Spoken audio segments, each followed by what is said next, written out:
اللہ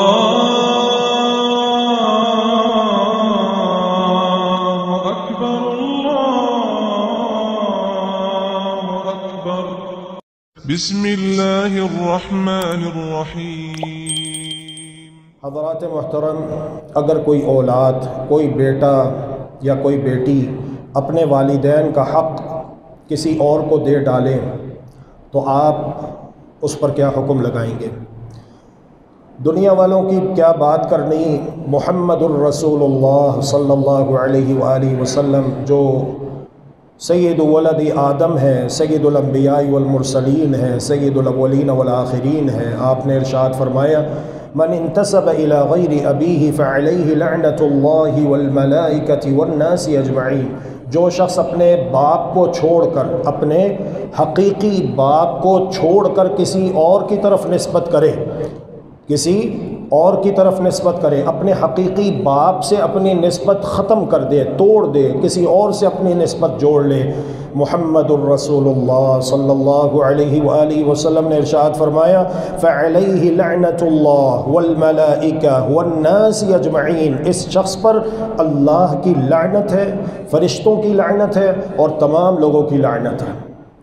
اور صحیح مسلم کی ایک اور روایت میں آتا ہے لا يقبل اللہ منہ صرفا ولا عدلا، اللہ سبحانہ وتعالی اس سے اس کی کوئی نیکی قبول نہیں کرے گا، کوئی نیکی قبول نہیں کرے گا، نہ کوئی چھوٹا عمل قبول ہوگا نہ کوئی بڑا عمل قبول ہوگا۔ جرم کیا ہے کہ اس شخص نے اپنے باپ سے اپنی نسبت ختم کر کے کسی اور کے ساتھ اپنی نسبت جوڑ لی۔ اگر ابھی بھی بات سمجھ میں نہیں آئی تو میں آپ کو یوں سمجھاؤں کہ اگر ایک عورت اپنے خاوند کا حق کسی اور مرد کو دے ڈالے، خواہ وہ مرد اس کے شوہر کا باپ ہی کیوں نہ ہو، بات سمجھ رہے ہیں، خواہ وہ مرد اس کے شوہر کا باپ ہی کیوں نہ ہو، اس کے شوہر کا بھائی ہی کیوں نہ ہو، جو حق ایک خاوند کا ہوتا ہے، اس عورت نے وہ حق زوجیت اپنے خاوند کے علاوہ کسی اور کو دے ڈالا، تو کوئی مرد ایسی عورت کو اپنی بیوی بنا کر اپنی زوجیت میں، اپنے نکاح میں رکھنا پسند کرے گا؟ مسئلہ غیرت کا ہے۔ حالانکہ دیکھیں یہ جو مرد ہے نا، یہ اس عورت کا خالق نہیں ہے، اس عورت کا خالق کریٹر نہیں ہے، اس مرد نے اس عورت کو پیدا نہیں کیا، بلکہ صرف نکاح ہوا ہے۔ کیا ہوا ہے؟ صرف نکاح ہوا ہے۔ لیکن جب یہ عورت اپنے خاوند کا حق زوجیت کسی اور کو دے ڈالے گی تو پھر یہ مرد برداشت نہیں کرے گا، وہ کہتا ہے میری غیرت برداشت نہیں کرتی۔ اور آئے دن تو آپ نے دیکھا ہوگا قتل بھی ہو جاتے ہیں غیرت کے نام کے اوپر۔ اللہ سبحانہ وتعالی کے لیے بلند و بالا مثال ہے۔ اللہ رب العالمین جو ہمارا خالق بھی ہے، مالک بھی ہے، رازق بھی ہے، مشکل کشا بھی ہے، حاجت روا بھی ہے، داتا بھی ہے، دستگیر، گنج بخش، غوث اعظم، لجپال، غریب نواز، عزتوں، ذلتوں، طاقتوں، شفاعتوں، سلطنتوں، حکومتوں کا مالک ہے۔ اگر ہم اللہ سبحانہ وتعالی کا حق عبودیت اس کی مخلوقات میں سے کسی کو بھی دے ڈالیں، خواہ وہ کوئی نبی ہو، خواہ کوئی ولی ہو، خواہ کوئی علی ہو، تو کیا اللہ سبحانہ وتعالی اس بات کو برداشت کرے گا؟ اللہ سبحانہ وتعالی اس بات کو قبول کرے گا؟ اگر ایک انسان اس بات کو قبول نہیں کرتا تو اللہ سبحانہ وتعالی تو خالق ہے، مالک ہے، صمد ہے، تمام بادشاہوں کا بادشاہ حقیقی ہے۔ اللہ رب العالمین بھی اس بات کو قبول نہیں کرتا، گوارا نہیں کرتا، برداشت نہیں کرتا۔ اس لیے میرے عزیزوں، ہر مسئلے سے پہلے لا الہ الا اللہ ہے، ہر مسئلے سے پہلے توحید ہے، نماز سے پہلے توحید ہے، روزے سے پہلے توحید ہے، حج سے پہلے توحید ہے، زکوٰۃ سے پہلے توحید ہے۔ اگر توحید ہے جو کہ اساس اور بنیاد ہے تو سب کچھ ہے۔ توحید کو نکال دو، انسان کی نمازیں برباد، روزے برباد، حج برباد، زکاتیں، صدقات، خیرات برباد، خدمت انسانیت، فلاح انسانیت برباد، سب کچھ برباد چلا جائے گا، کیونکہ اصل چیز، اساس اور بنیاد جو ہے وہ توحید ہے، وہ لا الہ الا اللہ محمد الرسول اللہ صلی اللہ علیہ وآلہ وسلم کو سمجھنا، اس کی شرطوں کو جاننا، اور اس کے تقاضوں کو پورے کرنا اور اس کے مطابق زندگی گزارنا ہے۔ تو بحمد اللہ و توفیقہ بفضل اللہ تعالی و برحمتہ کلمہ طیبہ لا الہ الا اللہ محمد الرسول اللہ صلی اللہ علیہ وآلہ وسلم کی دو شرطیں ہم بیان کر چکے ہیں۔ پہلی شرط العلم اور دوسری شرط الیقین، اور آج کے خطبہ جمعۃ المبارک میں باذن اللہ عز و جل تیسری شرط بیان ہوگی القبول، قبول کرنا، قبول کرنا، دل سے قبول کرنا۔ کس چیز کو؟ لا الہ الا اللہ محمد الرسول اللہ صلی اللہ علیہ وسلم کے معنی کو، اس کے تقاضوں کو دل سے قبول کرنا۔ جو دعوت یہ کلمہ طیبہ دے رہا ہے اسے دل سے قبول کرنا، یہ تیسری شرط ہے۔ اللہ ذو الجلال والاکرام نے قرآن کریم میں سابقہ قوموں کے حالات اور واقعات بیان کیے ہیں۔ جن لوگوں نے لا الہ الا اللہ کی دعوت کو قبول کیا، اللہ ذو الجلال والاکرام ان سے راضی ہو گیا۔ اللہ سبحانہ و تعالیٰ نے ان پر اپنے انعامات اور اکرامات فرمائے، دنیا میں بھی اور آخرت میں بھی۔ اور جن لوگوں نے لا الہ الا اللہ محمد الرسول اللہ صلی اللہ علیہ وآلہ وسلم کی دعوت کو ٹھکرا دیا، جس طرح کے مشرکین مکہ ہیں، تو اللہ تبارک و تعالیٰ نے انہیں ان کے کیفر کردار تک پہنچایا۔ قرآن مجید میں اللہ ذو الجلال والاکرام ارشاد فرماتا ہے، اعوذ باللہ من الشیطان الرجیم، بسم اللہ الرحمن الرحیم، وَكَذَلِكَ مَا أَرْسَلْنَا مِن قَبْلِكَ فِي قَرْيَةٍ مِّن نَذِيرٍ إِلَّا قَالَ مُتْرَفُوهَا۔ پیارے پیغمبر، اسی طرح آپ سے پہلے ہم نے جس بستی میں کوئی ڈرانے والا بھیجا تو وہاں کے آسودہ حال لوگوں نے یہی جواب دیا، اِنَّا وَجَدْنَا آبَاءَنَا عَلَىٰ أُمَّةٍ وَإِنَّا عَلَىٰ آثَارِهِمْ مُقْتَدُونَ۔ ہم آپ کی بات مان کر اپنے بڑے بزرگوں اور اپنے آباء و اجداد، اپنے باپ دادا کا دین کیوں چھوڑ دیں؟ کیسے چھوڑ دیں؟ کیا ہمارے باپ دادا سارے غلط تھے؟ کیا وہ سارے گمراہ تھے؟ یہ کون لوگ کہہ رہے ہیں؟ یہ وہ کہہ رہے ہیں جو مکہ کے خانہ کعبہ کے متولی ہیں، حاجیوں کی خدمت کرنے والے، نمازیں بھی پڑھتے تھے۔ جب ان سے پوچھا جاتا قُلْ مَنْ يَرْزُقُكُم مِّنَ السَّمَاءِ وَالْأَرْضِ أَمَّنْ يَمْلِكُ السَّمْعَ وَالْأَبْصَارَ وَمَنْ يُخْرِجُ الْحَيَّ مِنَ الْمَيِّتِ وَيُخْرِجُ الْمَيِّتَ مِنَ الْحَيِّ وَمَنْ يُدَبِّرُ الْأَمْرَ فَسَيَقُولُونَ اللَّهُ۔ یہ قرآن ہے۔ آج ہمیں یہ پٹی پڑھا دی گئی کہ جی وہ اللہ کو نہیں مانتے تھے، بتوں کی پوجا کرتے تھے۔ کس نے کہہ دیا؟ اللہ کا قرآن سچا ہے، اللہ کا قرآن حق ہے، سچ ہے۔ قرآن یہ بتاتا ہے کہ جب ان سے پوچھا جاتا، اے پیارے پیغمبر پوچھئے ان سے، مَن يَرْزُقُكُم مِّنَ السَّمَاءِ وَالْأَرْضِ، کون ہے جو تمہیں آسمانوں اور زمینوں سے روزی دیتا ہے؟ أَمَّن يَمْلِكُ السَّمْعَ وَالْأَبْصَارَ، یہ تمہارے کان اور آنکھیں کس کے قبضہ قدرت میں ہیں؟ کس نے تمہیں سننے کے لیے کان دیے، دیکھنے کے لیے آنکھیں دیں؟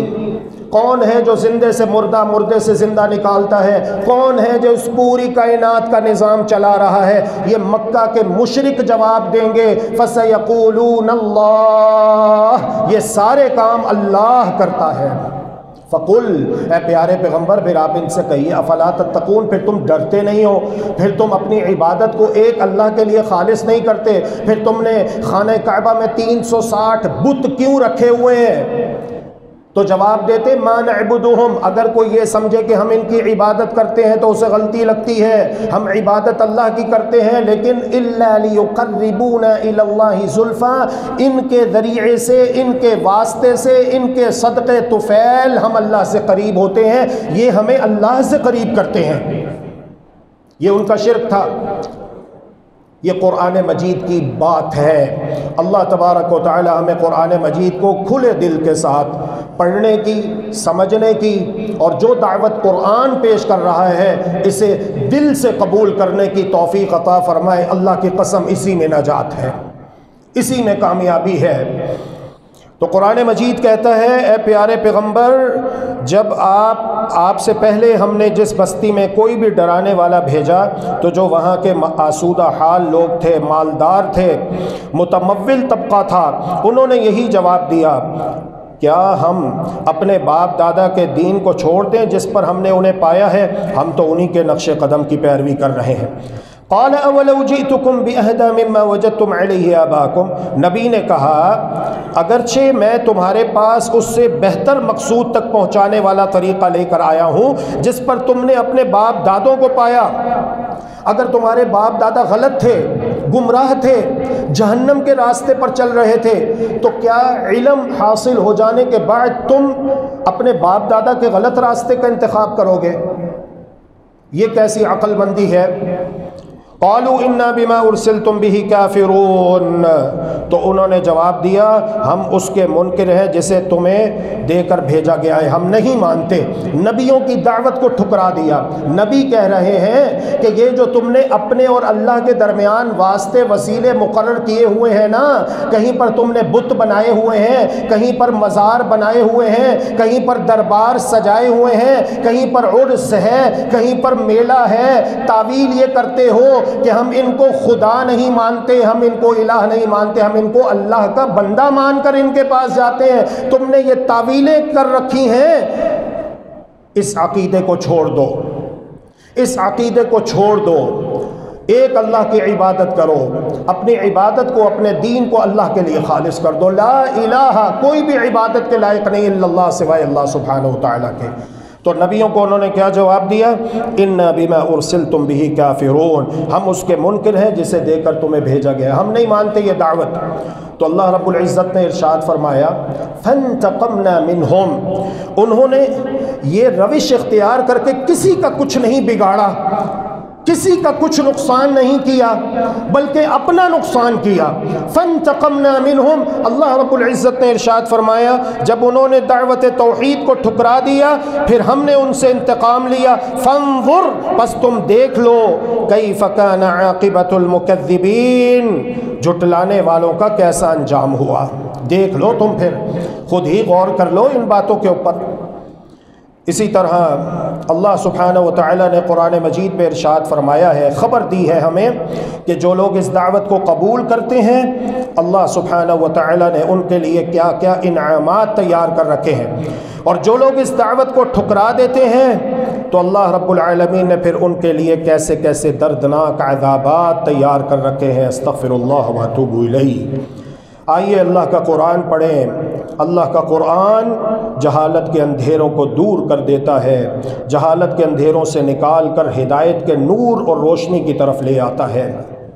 اللہ کا قرآن ہمیں بتاتا ہے، اعوذ باللہ من الشیطان الرجیم، بسم اللہ الرحمن الرحیم، احشروا الذین ظلموا وازواجهم وما كانوا يعبدون من دون اللہ فاہدوہم الى صراط الجحیم وقفوہم انہم مسئولون ما لکم لا تناصرون بل هم اليوم مستسلمون وأقبل بعضهم على بعض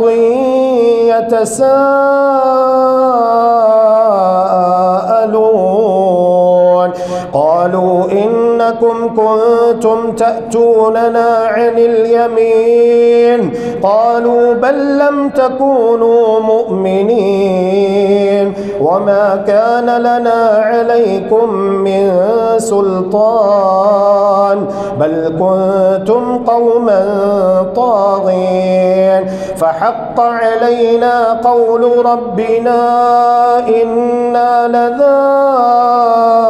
لذائقون فأغويناكم إنا كنا غاوين فإنهم يومئذ في العذاب مشتركون إنا كذلك نفعل بالمجرمين إنهم كانوا إذا قيل لهم لا إله إلا الله إنهم كانوا إذا قيل لهم لا إله إلا الله يستكبرون ويقولون أئنا لتاركو آلهتنا لشاعر مجنون بل جاء بالحق وصدق المرسلين إنكم لذائق العذاب الأليم وما تجزون إلا ما كنتم تعملون۔ یہ پہلا طبقہ ہے دنیا میں رہنے اور بسنے والوں کا، جو لوگ لا الہ الا اللہ کی دعوت کو ٹھکرا دیتے ہیں۔ اللہ تبارک و تعالی نے ان کے بارے میں خبر دیتے ہوئے ارشاد فرمایا، قیامت کے دن ظالموں کو، مشرکوں کو اور ان کے ساتھیوں کو اور جن کی وہ اللہ کے علاوہ پوجا پاٹ پرستش کرتے تھے، ان کے نعرے لگاتے تھے، وہ ہمیں تو دین اسلام نے ایک ہی نعرہ دیا ہے، لبیک اللہم لبیک لبیک لا شریک لک لبیک ان الحمد والنعمت لک والملک لا شریک لک۔ اس کے علاوہ ہم کسی اور نعرے کو نہیں جانتے، کیونکہ اسلام میں اس کی تعلیم ہی نہیں دی گئی ہے۔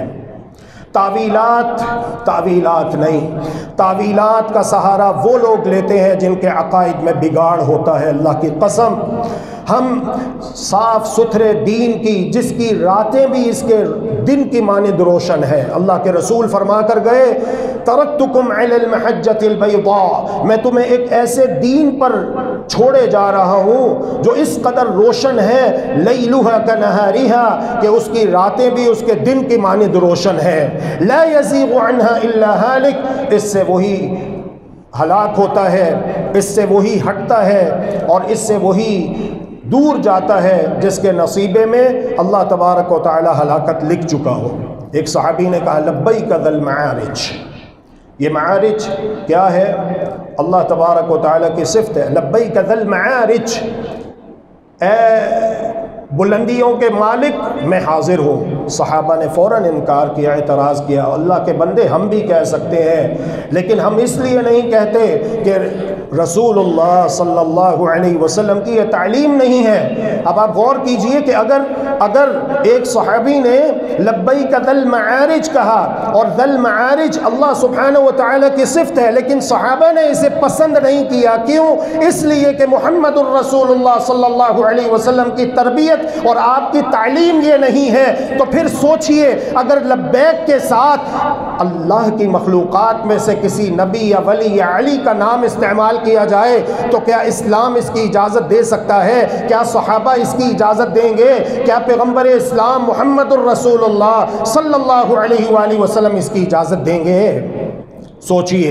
تو فرمایا قیامت کے دن ظالموں کو، مشرکوں کو، ان کے ساتھیوں کو، جن کے وہ نعرے لگاتے رہے اللہ کے سوا، ان کی پوجا پاٹ پرستش کرتے رہے، ان سب کو جمع کر کے فرشتوں سے کہا جائے گا، چونکہ یہ شرک کی حالت میں فوت ہوئے، توبہ نہیں کی انہوں نے شرک سے، توبہ کر لیتے اللہ غفور الرحیم ہے، معاف کر دیتا، توبہ نہیں کی، اس لیے ان سب کو جمع کر کے انہیں دوزخ کی راہ دکھاؤ اور انہیں ٹھہرا لو، اس لیے کہ ان سے ضروری سوال کیے جانے والے ہیں۔ تمہیں کیا ہو گیا ہے کہ اس وقت تم ایک دوسرے کی مدد نہیں کرتے، بلکہ وہ سب کے سب آج فرما بردار بن گئے، وہ ایک دوسرے کی طرف متوجہ ہو کر سوال و جواب کرنے لگیں گے، کہیں گے کہ تم تو ہمارے پاس ہماری دائیں طرف سے آتے تھے، وہ جواب دیں گے کہ نہیں، بلکہ تم ہی ایماندار نہ تھے، اور کچھ ہمارا زور تو تم پر تھا ہی نہیں بلکہ تم خود سرکش تھے۔ اب تو ہم سب پر ہمارے رب کی یہ بات ثابت ہو چکی کہ ہم عذاب کا مزہ چکھنے والے ہیں، بس ہم نے تمہیں گمراہ کیا اور ہم تو خود بھی گمراہ ہی تھے۔ آج کہتے ہیں ہم حق والے ہیں، ہم جنتی ہیں، ہم سواد اعظم ہیں، توبہ نہیں کرتے شرک سے، بدعت سے، لیکن اس دن خود اپنی زبان سے اقرار کریں گے اور کہیں گے ہم نے تمہیں دنیا میں گمراہ کیا اور ہم تو خود بھی گمراہ تھے۔ سو اب آج کے دن تو سب کے سب عذاب میں شریک ہیں، ہم گنہگاروں کے ساتھ اسی طرح کیا کرتے ہیں۔ یہ وہ لوگ ہیں کہ جب ان سے کہا جاتا لا الہ الا اللہ، اللہ کے سوا کوئی مشکل کشا نہیں، اللہ کے سوا کوئی حاجت روا نہیں، اللہ کے سوا کوئی بگڑی بنانے والا نہیں، اللہ کے سوا کوئی داتا نہیں، اللہ کے سوا کوئی گنج بخش نہیں، اللہ کے سوا کوئی غوث اعظم نہیں، اللہ کے سوا کوئی عزتوں، ذلتوں، طاقتوں، شفاعتوں، سلطنتوں، حکومتوں کا مالک نہیں۔ جب ان کو لا الہ الا اللہ کی طرف بلایا جاتا، لا الہ الا اللہ کی دعوت دی جاتی، تو یہ آگے سے سرکشی کرتے تھے۔ وَيَقُولُونَ أَإِنَّا لَتَارِكُو آلِهَتِنَا لِشَاعِرٍ مَجْنُونَ، اور یہ کہتے کیا ہم اپنے معبودوں کو ایک دیوانے شاعر کی بات پر چھوڑ دیں؟ استغفر اللہ۔ دیوانہ شاعر کس کو کہتے تھے؟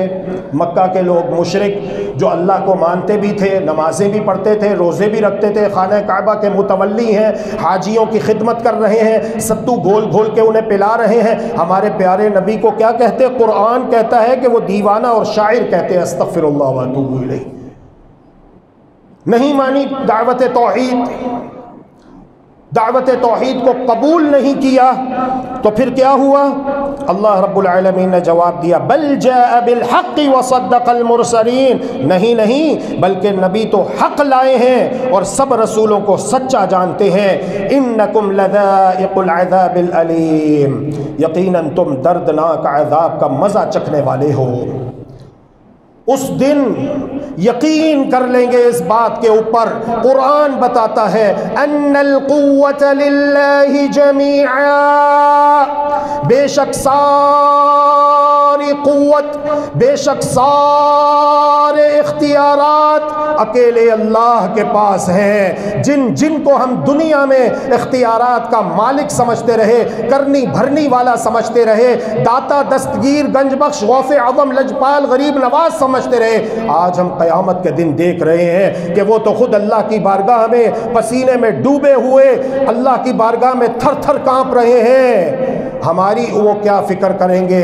انہیں تو اپنی فکر پڑی ہوئی ہے۔ قیامت کا دن ہی اس قدر ہولناک اور خوفناک دن ہے، عام انسانوں کی کیا بات کرنا، اولیاء کی کیا بات کرنا، صلحاء کی کیا بات کرنا، اتقیاء کی کیا بات کریں، شہداء کی کیا بات کریں۔ وہ دن تو ایسا ہولناک دن ہے کہ اللہ رب العزت کے انبیاء اور رسل علیہم الصلاوات والتسلیمات وہ بھی یہ کہہ رہے ہوں گے، نفسی نفسی نفسی۔ اے ہمارے پروردگار، آج قیامت کے دن ہم آپ سے اپنے نفس کی سلامتی کے علاوہ اور کوئی دوسرا سوال نہیں کرتے۔ حتیٰ ان ابراہیم علیہ السلام لیجثو علی رکبتیہ ویقول، حتیٰ کہ ابراہیم علیہ السلام بھی جہنم کی تھر تھراہٹ کو دیکھ کر اپنے گھٹنوں کے بل نیچے گر پڑیں گے اور کہیں گے، یا ربی لا اسألک اليوم الا نفسی، اے میرے پروردگار، آج کے دن میں آپ سے اپنے نفس کی سلامتی کے علاوہ اور کوئی دوسرا سوال نہیں کرتا۔ انکم لذائق العذاب العلیم، یقیناً تم دردناک عذاب کا مزہ چکھنے والے ہو۔ وما تجزون الا ما کنتم تعملون، اور تمہیں اسی کا بدلہ دیا جائے گا جو تم کرتے تھے۔ الا عباد اللہ المخلصین، مگر جو اللہ کے خالص برگزیدہ بندے ہیں، اولئک لہم رزق معلوم، جنہوں نے دنیا میں لا الہ الا اللہ محمد الرسول اللہ صلی اللہ علیہ وسلم کی دعوت کو دل سے قبول کیا۔ فرمایا انہیں اللہ سبحانہ وتعالی فل پروٹوکول کے ساتھ جنتوں میں داخل فرمائے گا۔ جعلنی اللہ وإیاکم منہم، اللہ سبحانہ وتعالی مجھے اور آپ کو بھی انہی خوش نصیبوں میں شامل فرما دے۔ الا عباد اللہ المخلصین، مگر اللہ کے خالص برگزیدہ بندے، الا عباد اللہ المخلصین اولئک لہم رزق معلوم، ان کے لیے مقررہ روزی ہے۔ فواکہ وہم مکرمون، جنت میں ہر طرح کے میوے اور ان کی عزت افزائی کی جائے گی۔ فی جنات النعیم، نعمتوں والی جنتوں میں ہوں گے۔ علی سرر متقابلین، تختوں پر ایک دوسرے کے سامنے بیٹھے ہوں گے۔ یطاف علیہم بکأس من معین، جاری شراب کے جام کا ان پر دور چل رہا ہوگا۔ بیضاء لذۃ للشاربین، جو صاف شفاف اور پینے میں لذیذ ہوگی۔ لا فیہا غول ولا ہم عنہا ینزفون، وہ شراب ایسی پاکیزہ شراب ہوگی کہ اسے پینے کے بعد درد سر نہیں ہوگا اور نہ اس کے پینے سے بہکیں گے۔ وعندهم قاصرات الطرف عین، اور ان کے پاس نیچی نظروں والی بڑی بڑی موٹی آنکھوں والی حوریں ہوگی۔ کأنہن بیض مکنون، ایسے جیسے چھپائے ہوئے انڈے۔ اللہ اکبر، اللہ رب العزت ہم سے راضی ہو، توحید و سنت کا بیش بہا قیمتی خزانہ ہمیں نصیب فرمائے، اور یہ سارے انعامات جو اللہ رب العزت نے اپنے موحد متبع سنت بندوں اور بندیوں کے لیے رکھے ہیں، اللہ رب العالمین ہمیں نصیب فرمائے، اللہم آمین برحمتک یا ارحم الراحمین۔ تو حضرات محترم، قرآن کریم ہمارے سامنے تصویر کے دونوں رخ پیش کرتا ہے کہ جن لوگوں نے دنیا میں لا الہ الا اللہ کی دعوت کو قبول کیا، اللہ رب العالمین نے ان خوش نصیبوں کو دنیا میں بھی اپنے انعامات اور اکرامات سے نوازا، اور جنہوں نے اس دعوت کو ٹھکرا دیا، اللہ رب العالمین نے دنیا میں بھی انہیں ذلیل کیا، آخرت میں بھی انہیں ذلیل کیا۔ مسجد نبوی ہے، لا الہ الا اللہ کی برکت سے لا الہ الا اللہ محمد الرسول اللہ کو لے کر اٹھے، پوری دنیا پہ چھا گئے۔ لائیے ایسا کوئی حکمران تو پیش کیجئے، مسجد نبوی کا صحن ہے، توحید کی برکات ہے، اسلامی سلطنت دنیا کے طول و عرض میں پھیل چکی ہے، سونے چاندی کے انبار لگے ہوئے ہیں، اور اللہ کے پیارے رسول صلی اللہ علیہ وآلہ وسلم بغیر کسی حساب و کتاب لپیں بھر بھر کے سونا تقسیم کر رہے ہیں، اتنا تم لے جاؤ، اتنا تم لے جاؤ، اتنا تم لے جاؤ۔ یہ توحید کی برکتیں ہیں کہ فرمایا یمن کے دور دراز علاقے سے تصور کر لو، ایک عورت زیورات میں، ہیرے جواہرات میں، سونے چاندی میں لدی بھدی تنہا سفر کر کے مکہ مکرمہ پہنچے گی، حج کرے گی، اور پھر تنہا واپس چلی جائے گی۔ اس قدر امن قائم ہو چکا ہوگا کہ اس عورت کو اللہ کے سوا اور کسی کا خوف نہیں ہوگا۔ یہ توحید کی برکتیں ہیں۔ آج ہم لوگ پریشان ہیں، ہماری معیشت کا کیا حال ہے، حالانکہ اللہ رب العزت کی ساری نعمتیں ہمارے پاس موجود ہیں۔ اللہ کا قرآن سچ ہے، حق ہے، اللہ کا تو یہ وعدہ ہے وَلَوْ أَنَّ أَهْلَ الْقُرَىٰ آمَنُوا وَاتَّقَوْا لَفَتَحْنَا عَلَيْهِمْ بَرَكَاتٍ مِّنَ السَّمَاءِ وَالْأَرْضِ۔ اگر یہ ملکوں والے، بستیوں والے ایمان، توحید، تقوی، پرہیزگاری کے تقاضے پورے کریں، شرک سے باز آ جائیں، سود سے باز آ جائیں، زنا سے باز آ جائیں، شراب نوشی سے باز آ جائیں، بے حیائی سے باز آ جائیں، کبیرہ گناہوں کو ترک کر دیں، اللہ کے ایماندار شکر گزار بندے بن جائیں، ہمارا وعدہ ہے لَفَتَحْنَا عَلَيْهِمْ بَرَكَاتٍ مِّنَ السَّمَاءِ وَالْأَرْضِ، ہم ان پر اپنی برکتیں آسمان اور زمین سے کھول دیں گے، اتنی برکتیں ہو جائیں گی کہ سنبھالی نہیں جائیں گی۔ یہ اللہ کا وعدہ ہے جو حق ہے، جو سچ ہے۔ آج آسمان سے برکتیں آ رہی ہیں ہمارے اوپر، زمین سے برکتیں نکل رہی ہیں۔ اندازہ کر لیجئے پوری دنیا میں مسلمانوں کی صورتحال جو ہے اس وقت ہمارے سامنے ہے، کسی سے مخفی نہیں، پوشیدہ نہیں ہے۔ اللہ کی قسم آج یہی قرآن ہے جو 1400 سال پہلے تھا، آج بھی وہی اللہ ہے جو 1400 سال پہلے تھا۔ جس اللہ پر صحابہ ایمان لائے تو اللہ نے ان کو اتنی عزتیں دی کہ قیصر و کسریٰ کے خزانے اللہ رب العزت نے ان کے قدموں میں ڈھیر کر دیے۔ آج بھی یہی قرآن ہے جس پر عمل کر کے 1400 سال پہلے صحابہ کرام اٹھے اور اللہ رب العزت نے انہیں پوری دنیا میں عزت عطا فرما دی۔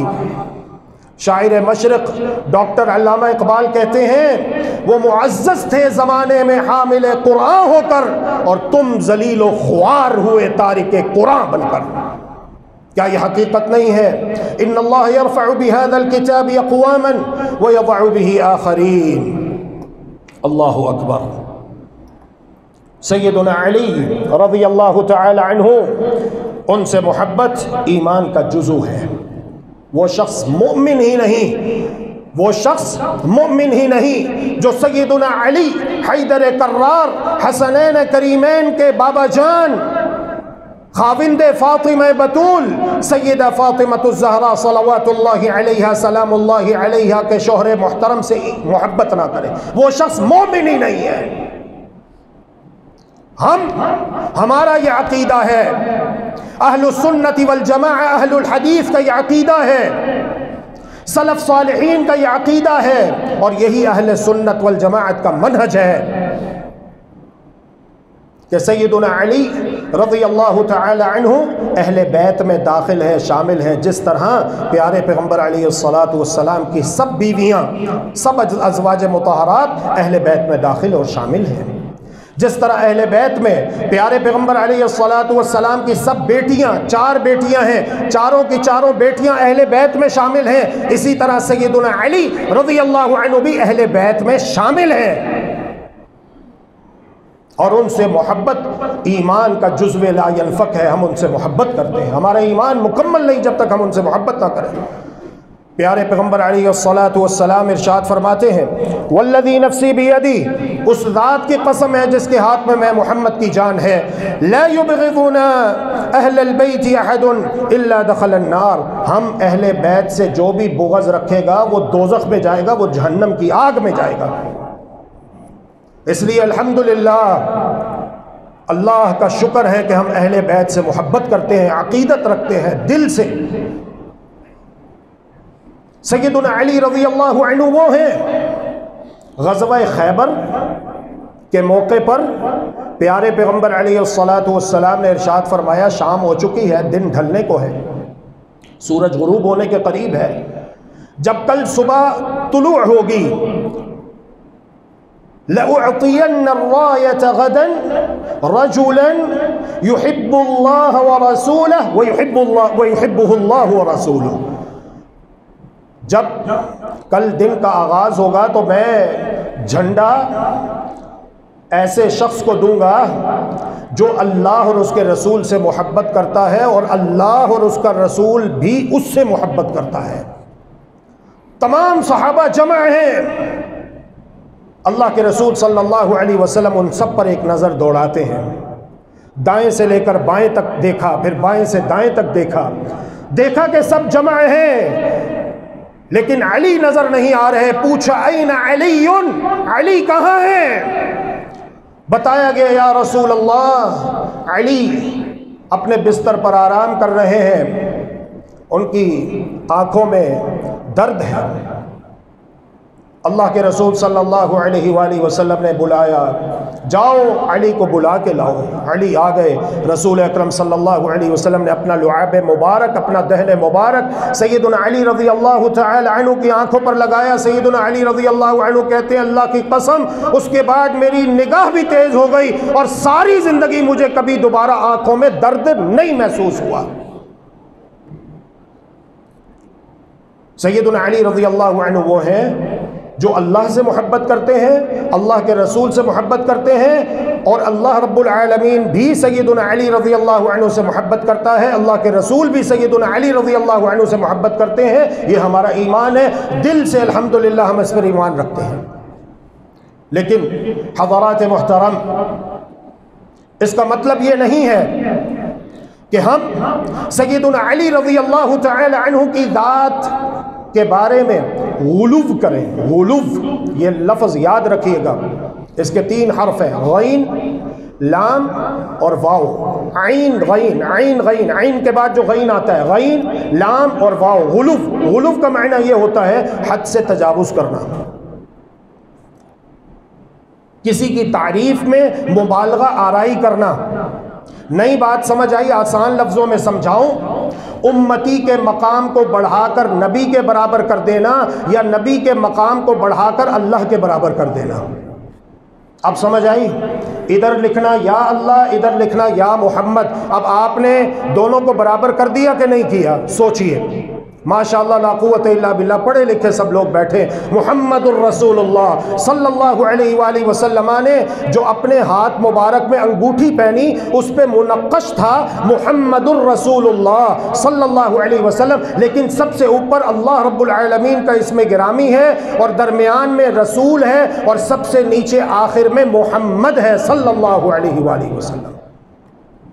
غلو کا معنی یہ ہوتا ہے کسی کی تعریف میں مبالغہ آرائی کرنا، حد سے تجاوز کرنا، اسے اس کے مقام سے بڑھا دینا۔ تو جب نبی کی ذات کے بارے میں غلو جائز نہیں ہے، اسلام نے ہمیں اس کی اجازت نہیں دی ہے کہ ہم کسی نبی کی ذات کے بارے میں غلو کریں۔ جس طرح کہ عیسائیوں نے، یہ جو کرسچن برادری ہے، عیسائی برادری ہے، انہوں نے عیسیٰ علیہ السلام کے ساتھ اتنی محبت کی، اتنی محبت کی، اتنی محبت کی کہ انہیں اللہ کا بیٹا بنا دیا۔ بتاؤ ایمانداری سے بتاؤ، کیا انہوں نے دشمنی میں ایسا کیا کہ محبت میں کیا؟ محبت میں کیا، دشمنی میں نہیں کیا، لیکن انہوں نے غلو کیا۔ ایک طرف انہیں اللہ کا بیٹا بنایا، جو اللہ رب العزت کی صفات ہیں وہ ان میں ماننا شروع کر دی، اور دوسری طرف عقیدہ دیکھو کیا ہے، انا للہ و انا الیہ راجعون، کہ عیسیٰ علیہ السلام نے سولی کے اوپر چڑھ کر اپنے تمام امتیوں کے گناہوں کا کفارہ دے دیا۔ او اللہ کے بندو، تم سوچتے کیوں نہیں، تم غور و فکر کیوں نہیں کرتے؟ ایک طرف عیسیٰ علیہ السلام کو اللہ کا بیٹا کہتے ہو، اور دوسری طرف یہ عقیدہ رکھتے ہو کہ انہیں سولی پر چڑھا دیا گیا۔ کیا اللہ رب العالمین نعوذ باللہ من ذالک، نقل کفر نباشت اتنا کمزور ہے استغفر اللہ کہ اس کے بیٹے کو سولی پر چڑھا دیا جائے اور وہ اپنے بیٹے کے لیے کچھ نہ کر سکے؟ استغفر اللہ و اتوب الیہ۔ مشرک کی عقل نہیں ہوتی، وہ عقل نیچے رکھ کر خود اوپر بیٹھ جاتا ہے، اور دین اسلام عقل مندوں کے لیے ہے،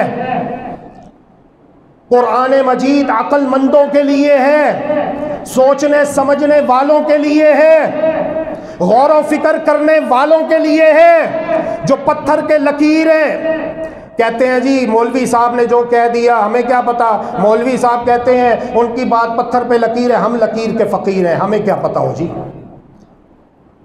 پتا ہونا چاہیے آپ کو، دنیا کا پتا ہے۔ میں ایک دکان پہ گیا، سیکنڈ ایئر کے نوٹس لیے، chemistry, English, Urdu, bio, physics, 5000 کا نوٹ نکال کے دیا تو وہ دکاندار 3 منٹ تک تو نوٹ ہی دیکھتا رہا۔ میں نے کہا اچھی طرح دیکھا۔ جب وہ دیکھ کے جو بقایا جات تھے مجھے دے کے فارغ ہوا، میں نے کہا بھائی ناراض نہ ہونا، میں نے آپ کو 5000 کا نوٹ دیا، آپ اتنی دیر اسے دیکھتے رہے، آپ کا حق ہے، کیونکہ مارکیٹ میں جعلی نوٹ بھی چلتے ہیں، تو کیا کبھی اتنی توجہ کے ساتھ، انہماک کے ساتھ ہم نے دین پر بھی غور کیا ہے؟ اپنے عقیدے پر غور کیا ہے؟ لا الہ الا اللہ پر غور کیا ہے؟ اپنی نماز پر غور کیا ہے؟ زندگی کس طرح گزارنی چاہیے؟ اسلام کیا ہے؟ توحید کیا ہے؟ شرک کیا ہے؟ سنت کیا ہے؟ بدعت کیا ہے؟ میرے پیارے، کیا کبھی ہم نے ان باتوں کے اوپر بھی غور کیا ہے؟ 80 سال کی بوڑھی ماں بھی اگر جائے کپڑا خریدنے کے لیے، 12 نمبر کا اینک لگا ہوا ہو، پھر بھی وہ کپڑے کو اچھی طرح دیکھتی ہے، دائیں بائیں دکھاتی ہے۔ رشتہ کرنا ہے بیٹی کا، بیٹے کا، دیکھتے ہو کہ نہیں دیکھتے؟ لیکن اللہ کا دین، اللہ کی توحید، سوچئے کیا ہم اس پر بھی غور و فکر کرتے ہیں یا نہیں کرتے؟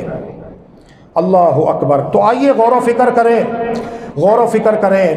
جب نبی کی ذات کے بارے میں اسلام ہمیں غلو کی اجازت نہیں دیتا کہ ہم نبی کو اس کے مقام سے بڑھا کر اللہ رب العزت کے برابر کر دیں، استغفر اللہ، اسلام اس کی اجازت نہیں دیتا۔ نبی کو نبی مانیے، ولی کو ولی مانیے، علی کو علی مانیے، غلو نہ کیجئے، کسی کی تعریف میں مبالغہ آرائی نہ کیجئے۔ قرآن اس کی اجازت نہیں دیتا، اللہ کے رسول نے اس کی اجازت نہیں دی، ورنہ پھر کیا فرق ہوگا ہم میں اور یہودیوں میں، کیا فرق ہوگا ہم میں اور عیسائیوں میں، جنہوں نے عزیر علیہ السلام کو ان کے مقام سے بڑھا کر اللہ کا بیٹا بنا دیا، جنہوں نے حضرت عیسیٰ علیہ السلام کو ان کے مقام سے بڑھا کر اللہ کا بیٹا بنا دیا۔ نعوذ باللہ من ذالک۔ نور من نور اللہ، اللہ کے نور سے نور، قرآن کے خلاف ہے۔ قرآن کہتا ہے لم یلد ولم یولد، اللہ کی ذات سے کوئی نہیں نکلا، اللہ نے کسی کو جنم نہیں دیا، نہ اسے کسی نے جنا نہ اس نے کسی کو جنا، لم یلد ولم یولد۔ اللہ کو اللہ مانیے، نبی کو نبی مانیے، اور اپنے عقیدے کی اصلاح کی خوب فکر کیجئے تاکہ ہم دنیا اور آخرت میں کامیاب ہو جائیں۔ تو سیدنا علی رضی اللہ تعالی عنہ، اللہ اکبر، ابھی وہ مشغول ہے، ابھی وہ مصروف ہیں، سیدنا علی رضی اللہ عنہ مصروف ہیں اپنی قبر میں، اللہ کی جنتوں میں۔ اللہ کی قسم سیدنا علی رضی اللہ تعالی عنہ کو ہمارے بارے میں کوئی خبر نہیں۔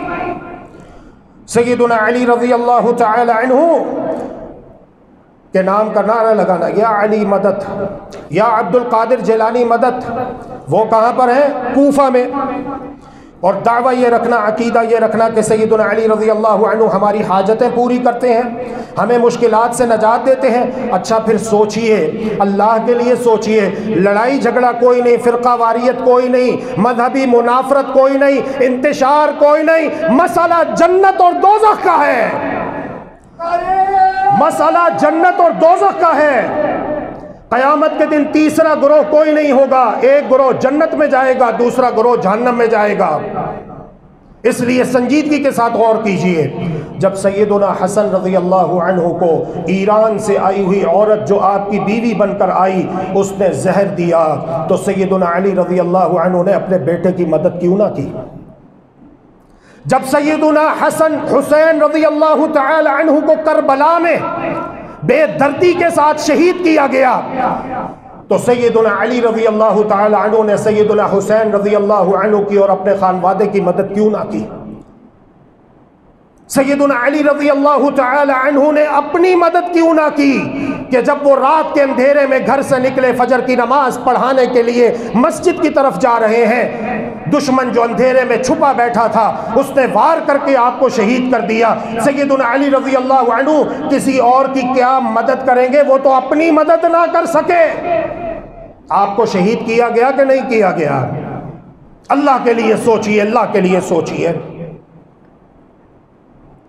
کویت میں کتنے لوگ ہیں جو یا علی مدد کہتے ہیں؟ بحرین میں کتنے لوگ ہیں جو یا علی مدد کہتے ہیں؟ سعودیہ میں کتنے لوگ ہیں جو یا علی مدد کہتے ہیں؟ عراق میں 17,000 اور 50 ملین ایران میں یا علی مدد کہنے والے، لبنان، قازقستان، ترکستان، پاکستان، ہندوستان میں یہ یا علی مدد کے نعرے لگانے والے۔ کیا سیدنا علی رضی اللہ عنہ پوری دنیا میں یا علی مدد کہنے والوں کو ایک ہی وقت میں سنتے ہیں؟ وہ کون ہے؟ وہ کون ہے جو ایک ہی وقت میں سب کی پکار کو نہ صرف یہ کہ سنتا ہے بلکہ جواب بھی دیتا ہے؟ اللہ کی قسم یہ صفت صرف ہمارے اللہ کی ہے۔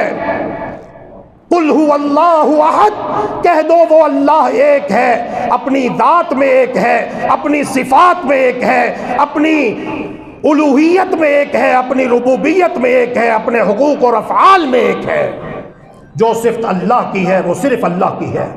لیس کمثلہ شیء وہو السمیع البصیر، اللہ کے مثل کوئی نہیں اور وہ سننے والا اور خوب دیکھنے والا ہے۔ خانہ کعبہ میں نماز پڑھنے والے لاکھوں کی تعداد میں ہیں۔ مکہ مکرمہ کی تمام مساجد میں کوئی فرقہ واریت نہیں۔ مکہ مکرمہ پورے شہر میں ایک ہی وقت پر تمام مسجدوں میں اذان گونجتی ہے۔ سب مساجد میں ایک ہی وقت میں لاکھوں نمازی، پھر مسجد نبوی میں لاکھوں نمازی، پورے مدینہ میں لاکھوں نمازی، اور پوری دنیا میں کون سا ایسا خطہ ہے جہاں پر نماز کا وقت ہو لاکھوں کی تعداد میں نمازی اللہ کی بارگاہ میں اللہ اکبر کہہ کے ادب احترام سے ہاتھ باندھ کے خشوع و خضوع کے ساتھ اللہ کی بارگاہ میں کھڑے ہوں، ثنا پڑھ رہے ہیں، سورہ فاتحہ پڑھ رہے ہیں، رکوع کی تسبیحات ہیں، سجدے کی تسبیحات ہیں، تشہد کی دعائیں ہیں؟ وہ کون ہے جو ایک ہی وقت میں ان سب کی پکار کو سنتا بھی ہے، قبول بھی کرتا ہے، جواب بھی دیتا ہے؟ میرے مسلمان بھائیوں اور بہنوں اپنا عقیدہ بناؤ، وہ صرف اکیلا اللہ ہے، وہ صرف اکیلا اللہ ہے۔ اللہ کے سوا کوئی نبی، کوئی ولی، کوئی علی یہ صفت نہیں رکھتا، وگرنہ یہ شرک ہو جائے گا۔ میں نے اللہ کی توفیق سے خطبے کے آغاز میں کہا کہ اگر کوئی اولاد اپنے والدین کا حق کسی اور کو دے ڈالے تو اسلام یہ کہتا ہے کہ اس پر اللہ کی لعنت، فرشتوں کی لعنت، تمام لوگوں کی لعنت۔ کیا جرم ہے؟ جو اس کا حقیقی باپ ہے اس نے اپنے حقیقی باپ سے اپنی نسبت ختم کر کے کسی اور کو اپنا باپ بنا لیا۔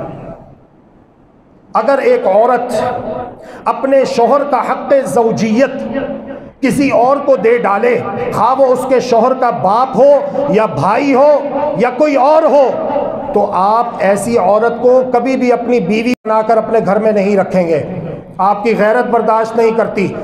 حالانکہ یہ عورت آپ اس کے خالق نہیں ہیں، آپ اس کے کریٹر نہیں ہیں، آپ اس کے مالک نہیں ہیں، صرف آپ کا اس عورت کے ساتھ نکاح ہوا ہے۔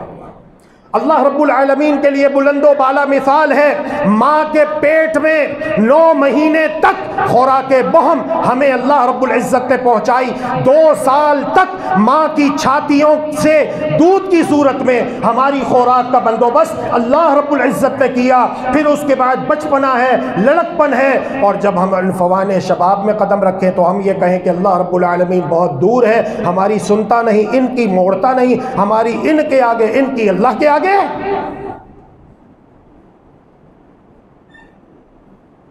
کبھی غور کیا کہ نماز جنازہ میت پڑی ہوئی ہے، نہ رکوع ہے نہ سجدہ ہے، سیدھے اسٹیٹ کھڑے رہو، رکوع نہیں، سجدہ نہیں۔ کیوں؟ دیکھنے والا کوئی یہ نہ سمجھے کہ شاید یہ میت کے آگے جھک رہے ہیں، کیونکہ غیر مسلم اسی طرح کرتے ہیں، کوئی مورتی بنا کے اس کے آگے جھکا ہوا ہے، کوئی بت بنا کے، کوئی مجسمہ تراش کے۔ تو اسلام نے ان تمام چیزوں سے ہمیں روکا، منع کیا۔ اسی لیے دین اسلام سوچنے سمجھنے والوں کے لیے ہے، غور و فکر کرنے والوں کے لیے ہے۔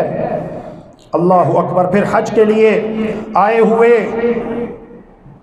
آخری رپورٹ جو تھی کورونا سے پہلے، تقریباً 45 لاکھ حجاج کرام نے حج کیا ایک ہی وقت میں، عرفات میں کھڑے ہوئے ہیں۔ یہ لاکھوں کی تعداد میں حاجی اللہ کی بارگاہ میں رو رہا ہے، گڑ گڑا رہا ہے، دعائیں مانگ رہا ہے۔ اللہ رب العزت کی یہ صفت ہے کہ اللہ تبارک و تعالی ان حاجیوں کی پکار کو ایک ہی وقت میں سنتا بھی ہے، قبول بھی کرتا ہے، ان کو جواب بھی دیتا ہے، ان کے گناہ بھی معاف کر دیتا ہے۔ اور رسول اللہ صلی اللہ علیہ وسلم نے فرمایا، جو اخلاص کے ساتھ حج کرتا ہے، تمام مناسک حج سنت کے مطابق بجا لاتا ہے، جب حج کر کے اپنے گھر کو لوٹتا ہے تو گناہوں سے اس طرح پاک صاف ہو چکا ہوتا ہے گویا اسے اس کی ماں نے آج ہی جنم دیا ہو۔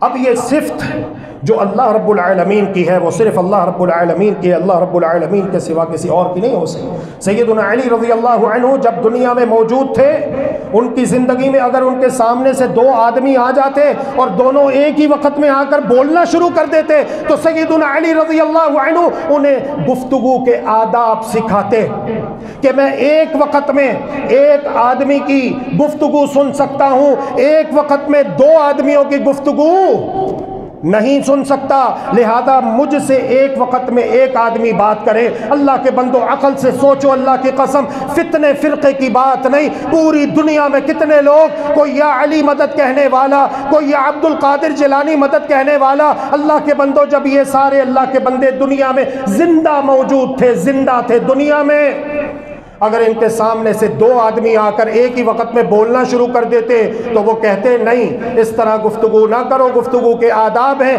ایک وقت میں ایک آدمی گفتگو کرے، ایک وقت میں ایک کی بات سن سکتا ہوں۔ تو یہ کیسے ہو سکتا ہے کہ مرنے کے بعد جب انہیں قبر میں دفنا دیا گیا، وہ یہاں سے کئی ہزار کلومیٹر دور مدفون ہے، ایک ہی وقت میں ساروں کی پکار سن لیں۔ کوئی پاکستانی ہے، کوئی امریکی ہے، کوئی عربی ہے، کوئی سعودی ہے، کوئی فرانسیسی ہے، کوئی جرمنی ہے، کسی کی زبان کچھ ہے، کسی کا لہجہ کچھ ہے، اور یہ ساری صفتیں اکیلے اللہ کی ہیں۔ توبہ کرو، توبہ کرو، شرک سے توبہ کرو، ایک اللہ کی توحید کو پہچانو جس اللہ نے ہمیں دنیا میں مختصر زندگی دی، اور عن قریب مرنے کے بعد ہم اسی اللہ کے پاس واپس جانے والے ہیں۔ اور قبر میں سب سے پہلا سوال جو پوچھا جائے گا وہ یہی ہے، من ربک، بتاؤ تمہارا رب کون ہے۔ سیدنا علی رضی اللہ تعالی عنہ جب مدینہ میں تھے اپنی زندگی میں، تو جو لوگ مکہ میں ہیں سیدنا علی رضی اللہ عنہ ان کو سن نہیں سکتے تھے۔ جب آپ مدینہ میں ہیں، جو لوگ کوفہ میں ہیں، بصرہ میں ہیں، عراق میں ہیں، شام میں ہیں، آپ ان کو سن نہیں سکتے تھے۔ تو یہ کیسے ممکن ہے کہ ان کی شہادت کے بعد جب کہ انہیں قبر میں دفنا دیا گیا، اب وہ سب کی باتیں سن رہے ہیں، سب کی آوازیں سن رہے ہیں، سب کو جواب دے رہے ہیں؟ نہیں نہیں، وہ ذات کون ہے جو ہمیشہ سے زندہ ہے اور ہمیشہ زندہ رہنے والی ہے؟ وہ ذات صرف اور صرف اللہ رب العالمین کی ذات ہے۔ قرآن کہتا ہے وَتَوَكَّلْ عَلَى الْحَيِّ الَّذِي لَا يَمُوتُ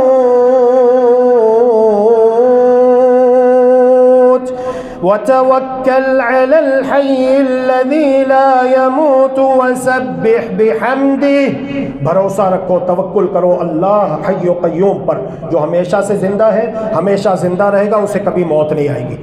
باقی اللہ کے نبیوں کو بھی موت آئی، ولیوں کو بھی آئی، علیوں کو بھی آئی، انبیاء، صلحاء، اتقیاء، شہداء، یہ زندہ ہے لیکن یہ برزخی زندگی ہے، دنیا کی زندگی جیسی نہیں ہے۔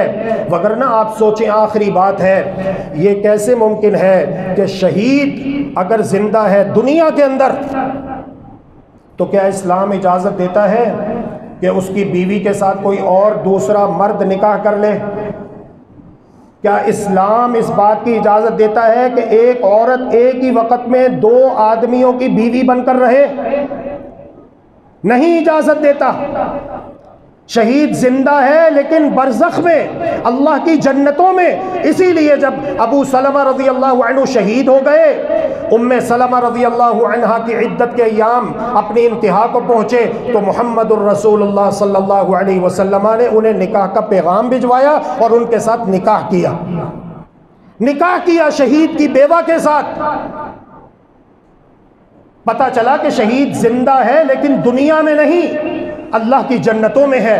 زندگی ہے لیکن دنیاوی زندگی جیسی نہیں، دنیا میں آنے کا نام زندگی ہے، دنیا سے جانے کا نام موت ہے، اور اس کے بعد برزخی زندگی شروع ہو جاتی ہے جس کی پوری کیفیت اللہ سبحانہ وتعالی کے سوا اور کوئی نہیں جانتا۔ وآخر دعوانا ان الحمد للہ رب العالمین۔ اللهم إنك عفو تحب العفو فاعف عنا، اللهم إنك عفو تحب العفو فاعف عنا، إلهنا فاعف عنا، فاعف عنا يا كريم۔